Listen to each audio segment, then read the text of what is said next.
this edition of FedGov Today, a shot in the arm coming for agency CISOs, a zero trust breakthrough for all of government, and the next revolution in acquisition is coming. Welcome to FedGov Today in Washington, D.C., on YouTube and around the world on the American Forces Network. I'm Francis Rose. The acting Chief Information Security Officer of the United States, Michael Duffy, says he wants to, quote, empower the CISO role at agencies. Duffy says that includes both tactical and strategic empowerment for CISOs. Tony Branham is the CISO at the Department of Agriculture. Tony, welcome. It's great to have you here. As Michael Duffy talks about empowering you and your colleagues across government, what are your top tasks right now as the CISO at Agriculture? So we have quite a few objectives we're looking at this year. And so even I think across the department, we're really looking at, one, how do we bring in artificial intelligence? How do we do this securely? Because the rate, really the dynamics now is we want artificial intelligence and everything to do automation, but how do we do this securely? How do we balance that? So how we do this from a risk management perspective. So that's one of our top priorities. Acquisitions is another thing that we're looking at. How do we get more for our return on investment? How do we invest in certain technologies to allow us to continue to protect and defend and do risk analysis? So we're looking at that. We're also looking at one of the most labor-intensive things that we do is our risk management framework, what we call the governance. And so we're looking at how do we start to automate that? How do we start to share authorization packages? How do we really streamline this? And so this is one of the things that we're looking at. Communications is always a big thing. We had a federal-wide continuity test recently, and it became very apparent to all of us that while we may be good within our own department sometimes, when we start growing multi-department, especially at the scale that we have now, how do we communicate? What is that command and control? That's one of the things that we'll continue to do. How do we share information across all federal entities? Because while we may have the information, how do I share, with example, for like Interior or another department, something that's related? And so how do we share that attack data, and how do we start to collaborate? And so those are really some of the big picture things that we're looking at today. And then, as part of that, how do I enable the mission to allow them to deploy stuff on time? And so that's really the biggest thing. Today we find that we want to deploy technology quick, but sometimes they will say, well, cyber's slowing us down, but that's not the intent. We want to do it securely, and so really that's our focus. All those things really is how do we do it securely, to allow the department to do its great work. You have an advantage, I think, for doing all of that and pushing it down to the bureaus because you've come up through a number of those bureaus. You've served in them during your time in the Agriculture Department. How does that inform the way that you're able to work interactively, not just with the ones that you worked in the past, but with the others that also need help at the CISO level, at the executive level? I think it gives me a unique perspective, one, because I understand the program level. A lot of times when you start if you start at the department level, sometimes you lose the focus on the mission. What does it really mean? How does cybersecurity enable us to do it? I remember in other places I've been, we always heard no, no, no. I said, no. How do you work with me to allow us the mission to proceed? And so I take it from that perspective. I was in two different mission areas, and so I understand one on the emergency response and the animal side, and then one's on more of the rural development, loan process, and what does that segment look like? And so I was able to bring this to the department. And so when they start talking about what does a mission mean, does it make sense to me? All right. And so the question is, all right, how do I help them secure their applications and get to where they want to be? And how do we manage that risk management framework? And so I think that's been something that when I talk to them, I'm able to relate. And I think that serves me well in terms of my role that I have today. You mentioned the continuity test. What did you learn from that, and what did your colleagues across the government learn about what the holes are in the way that you communicate and share data with each other, share information with each other, and what actions do you intend to take at Agriculture to try to shore up what you all are doing? I think one of the things we all learned is it's okay if we share individually, but that's probably not the best thing to do because there has to be a source of truth. And so who coordinates this across government? One of the things that we've seen that, at least from my perspective, we still see a huge role for CISA as coordinating across all the public sector, federal entities. How do we do that? And then how can they share? That way there's one source. So that way, I don't go to DHS separately or go to Interior separately or HUD separately with information, and then it becomes out of date because someone else has another truth. And so I think as we go forward, we're going to replay this again, do additional continuity tests. All right, have we streamlined our playbooks so we know who's doing what and making sure how do we report out. We're pretty good, at least from agriculture, being able to report out. Sometimes it's getting information back and making sure all the other entities, because most of the things that we see today is wide scale. It's just not one department, it's just not one industry. Usually when we're seeing threat actors, it's across multiple different agencies. And so it's one of those things that we've really determined that, yes, we have to have this coordination. We put it back on them. How do we solve this as we go forward? Did that concept come out of the work that you and your colleagues do on the CISO Council, where you're talking to each other all the time about the threats that you have, working on the committees and so on? It is. I mean, one of the great things that we do is we look at, what's our objectives for the year? What are those things that are most important to us? For example, this year, I think one of our top priorities is the governance piece. How do we automate authorizations and reduce the time frame and do really continuous authorizations? Because that's where we see, for example, AI can automate some of these manual tests that we have today and really give us our best return on investment. And like last year with login, like how do we improve login? And we collect like terabytes of data of login every day. What is the right amount? Do we have to have all of this? And if we do, for how long? Because there's a cost to keep it. But we also need it for analysis, and so we have that balance. And so these are one of the things that we looked at last year as a council. So each year we come in with the priority things, we scale it back with the most important things across all of our segments to look at. And so I think that the council under Mike's leadership has been great. We've been able to accomplish things, and we're really targeting on things that we can provide value back. The risk management framework governance issue is one that is not peculiar to the Agriculture Department. It's something that every agency is thinking about. What action have you taken at USDA to move the ball in that area? So one of the things we're doing is twofold. One is we're looking at the overall acquisition. How do we procure it? So what we realize is that every agency, sub-agency has their own contracts. They may do things a little bit different. So we're looking at how to standardize this. So we have enterprise contracts. So it gives us one, better buy-in volume, but then also standardization. We want our packages to be more standard. But then also, how do we share that information? Well, as we go forward, I'm looking at future consolidation where we really provide this as a service to the entire department. So what we found is there's some agencies that do very well, some that not as well, and which is typical in an organization this size. And so we want to standardize this, provide this as a service to the department so we get really take advantage of our acquisitions, buy-in power, but then also the expertise, building the expertise within house to automate it. And then right behind that, we're looking at tools to really help us. There's a lot of tools today that enable us to, for example, we put all the controls in and then spit out like a system security plan. Well, in the past, it's very manual. And just that in terms of man hours and cost savings, we'll see great benefit as we were able to share these packages across the department. All right, you mentioned AI earlier, and I want to talk more about that when we come back. You can read more about what Tony's already discussed on today's show page at fedgovtoday.com. My conversation with Tony continues in a moment. FedGov Today, we'll be right back.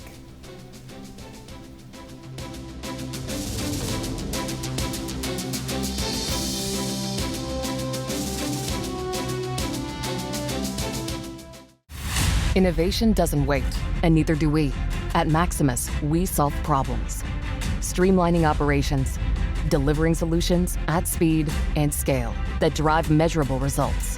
From strategy to execution, we simplify complexity, building trust through expertise and innovative technology. Every service, every time. Efficient government delivered. We don't follow innovation, we drive it. Maximus.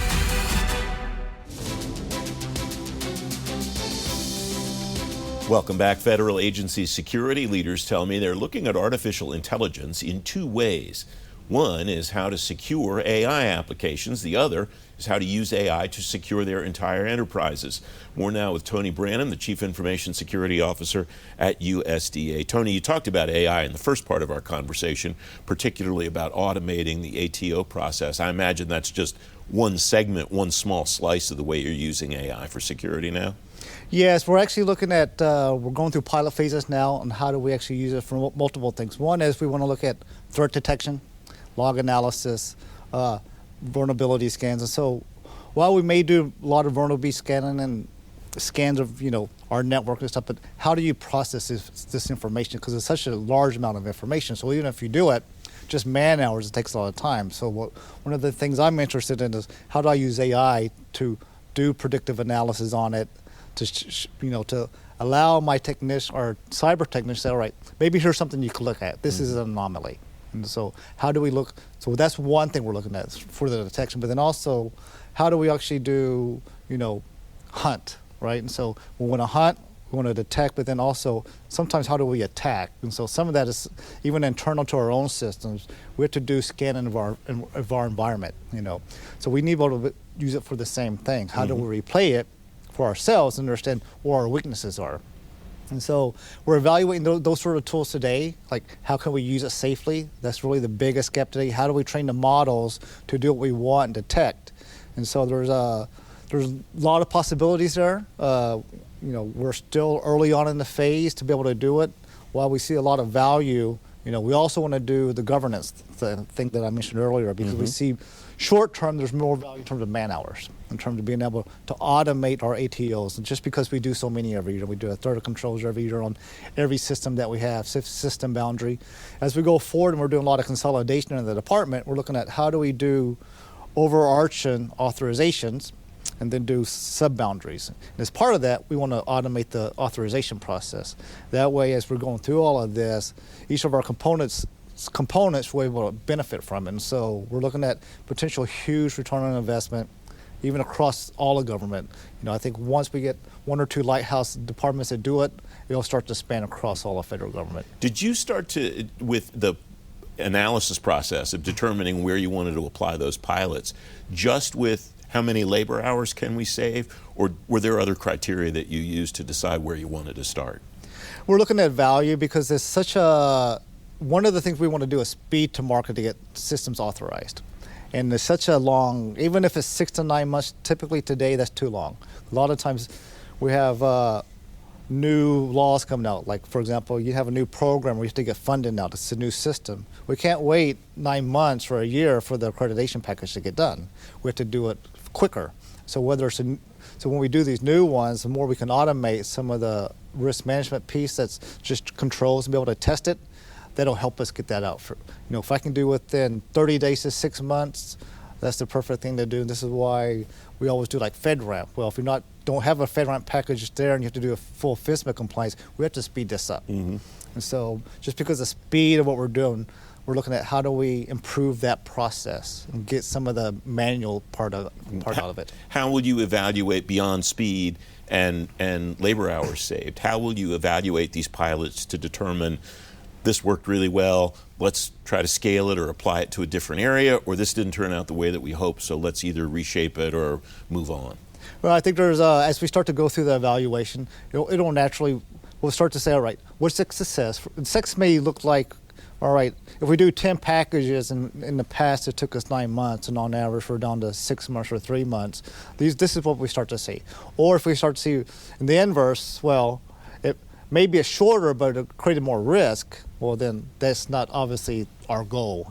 Did we miss things, or did we not train the models well? And it's going to cost us more money to train the models. These are sort of the offsets that we have to look at. And so as we start to look at that, we'll have defined criteria on success and not how do we compare the platforms, because not every platform that we looked at is exactly the same. They all have different features and different maturity models. And as we know, the speed of AI just continues to move. And especially the agentic AI is what we're looking at, is how do we automate some of that, and just not the AI to produce the result spec, but then how do we fix some of it? And so if I can take that AI, for example, and say we have X number of POAMs that we need to fix, well, if I can have in the background with other systems tying to agentic AI, say, go out, fix this, once the ticket's resolved, report back, close my POAM. So that's the other value of it, as we're going through this, as we're going through the assessments. We have a little bit more than a minute left. I won't ask you to reveal them, although you can if you want to. But do you have an idea of what you might want to look at in the next round of pilots or the next round of tests beyond the ones that you're working on now? We're probably going to, one of the things we're really looking at is more integration, not just cyber, because we want to be able to integrate the entire customer experience. And in order for us to do it from a cyber perspective, we have to tie into some of the service desk operations, right?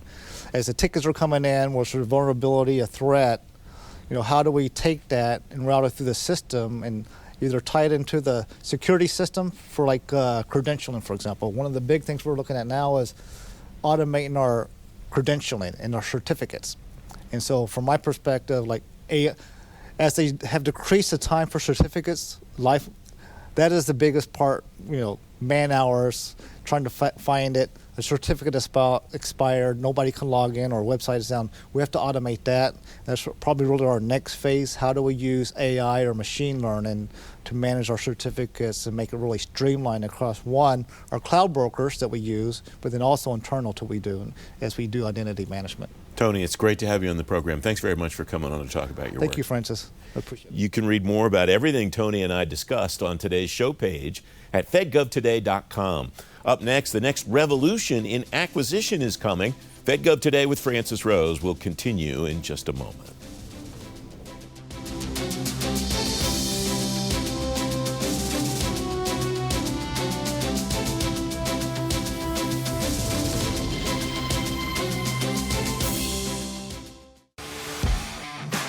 TrackVia modernizes work processes with a secure, easy-to-use solution to track and automate operations in one place.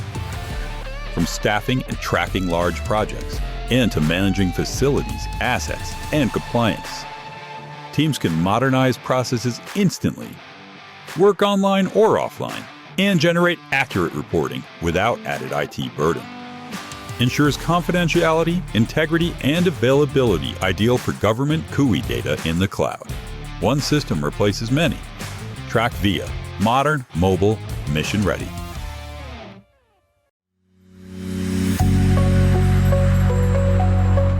A lot of healthcare fraud in the industry.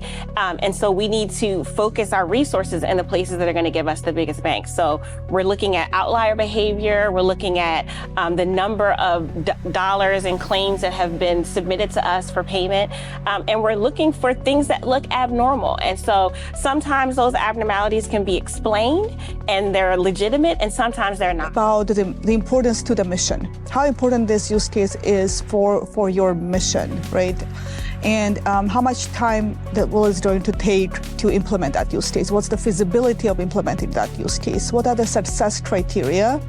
And then it's very important to also consider the risk. And it's not only the risk in terms of security and safety, but also the risk of not implementing AI and falling behind.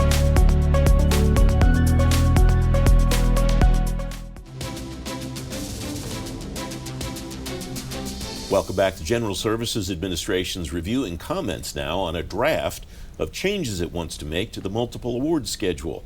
The revision would involve big changes around transactional data reporting. Tom Howders, former Deputy Commissioner of the Federal Acquisition Service at GSA. Tom, welcome. Thanks for joining me. This is called Refresh 31. Correct. What do you see in this? We'll talk about TDR in particular, but broadly, what do you see in this refresh that really matters to people at agencies and really matters to the vendors that want to do business with them? Well, it's two things. It's both the transactional data reporting, TDR. It's also the American AI clause. And it does a number of other things too. It removes some clauses as well, reduces some of the burden. Most of the heavy lifting for the RFO is actually done in Refresh 30. But this one has the two big provisions for TDR and American AI. All right, TDR has been controversial. Some vendors have pushed back against it. The GSA Inspector General has written a number of reports about it. What is TDR today, and what will change if the changes the GSA wants to make do go into effect? Well, TDR today is still a pilot. It's been a pilot for 10 years. So it was April of 2016 when it was first put in place. And it's really evolved over time. It started off purely with a lot of the products and started expanding into services, but it didn't include all the special item numbers in the MASS program. We did increase the number of those in the summer of 2014. That was one of the big things that I accomplished when I was the acting commissioner there. But it's a difficult process because it's easier for things like non-configurable products. But if it's a configurable product like furniture or especially if it's a service. So think of all the different permutations there might be for a program manager. It becomes hard to get apples-to-apple comparisons, and that's what the program's been struggling with all these years, is how to do that.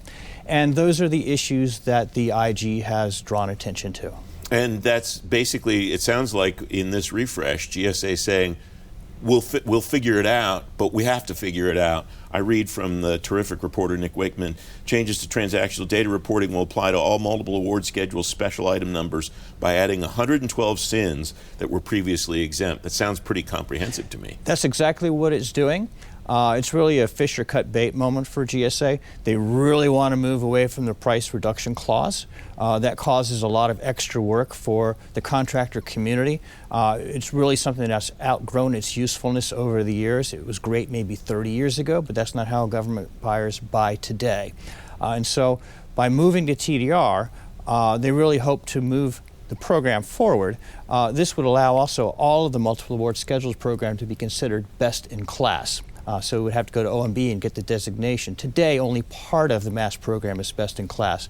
And as you know from the revolutionary FAR overhaul, there is a preference for best in class. So that was where I wanted to go next. A lot going on at your former agency, FAR overhaul that you mentioned, the OneGov initiative. How does this refresh and all of these refreshes collaboratively, how do they fit into this mosaic that GSA is trying to do to overhaul acquisition? So this is really setting the stage for a lot of other things. And so it really involved removing a lot of the non-statutorily based parts of the FAR, which have been impeding the MAST program, making it more difficult and more bureaucratic. So they're taking all that out. So they are setting the stage with that with the Refresh 30 and now 31. A lot of the action you'll actually see, though, is going to happen at the order level. That's when the individual contracting officers are going to take all the flexibilities that are allowed to them under the RFO and really make them shine. How do we get that pushed down, though, to the CO level to make sure that they take advantage of all of those flexibilities and don't just kind of reflexively do what they've always done? It's going to have to be a massive training effort on the part of GSA and other agencies. GSA has put out some resources to help people do that, but there's going to have to be formal training, both government-wide training as well as individually within the agencies to do that. And it's going to have to be reinforced over time. Because what's going to happen if they don't do that, people are going to fall back onto their old habits, and we're not going to benefit from the RFO flexibilities. You mentioned the other piece of this, which is acquisition of artificial intelligence. Mm-hmm. I told Tony Branham during the break that we had just a few moments ago that I love the idea that a CISO of a major agency comes out, one of the first things he talks about as a priority is acquisition of the tools that he needs. I'm not sure I hear that very often from the security folks that want to be that involved in the way that their agencies buy things. How will these changes help agencies to buy specifically artificial intelligence tools more effectively? So the impact of this clause is going to be pretty profound. Only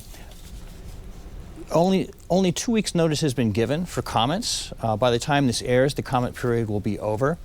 So the purpose behind it is very noble. Want to remove the supply chain risk from the federal procurement system.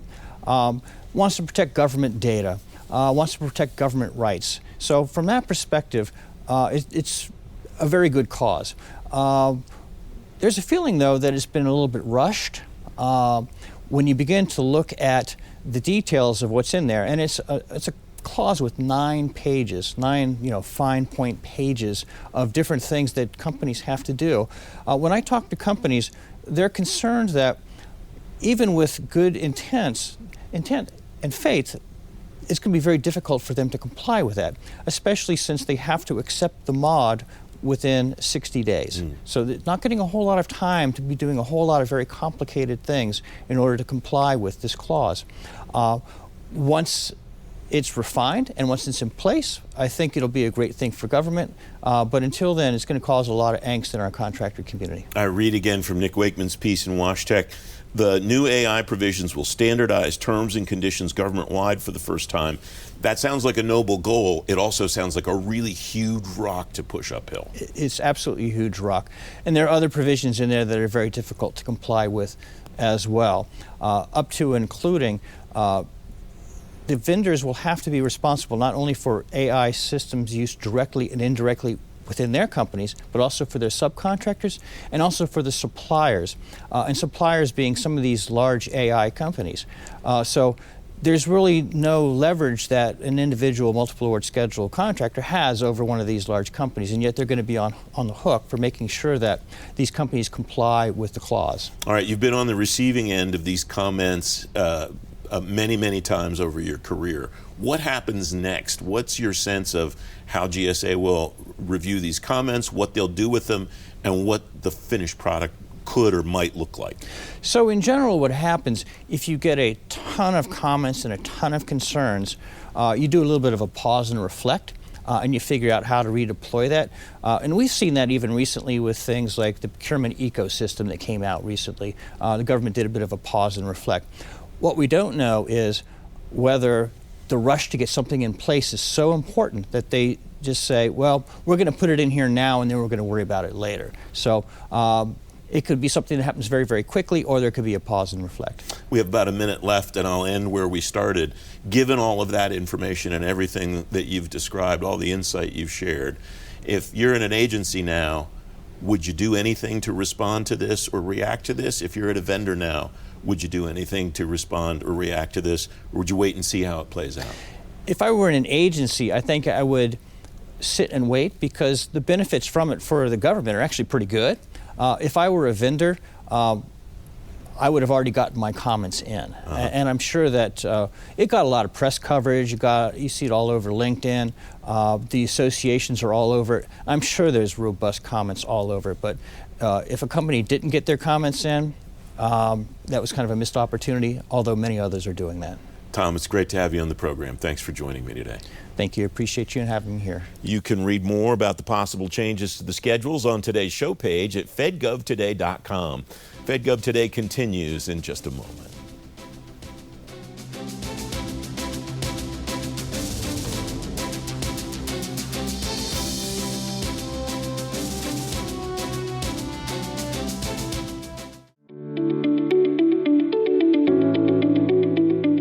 That's very hard to do when you don't have that interoperability. And I think the other key thing when it comes to interoperability is if you've got a bunch of snowflake architectures or unique architectures that are out there that are ingesting that data differently, they're obviously going to output that data differently. So I think, consolidating platforms where there's overlap and having that unification of platform is key to our soldiers downrange interpreting the data.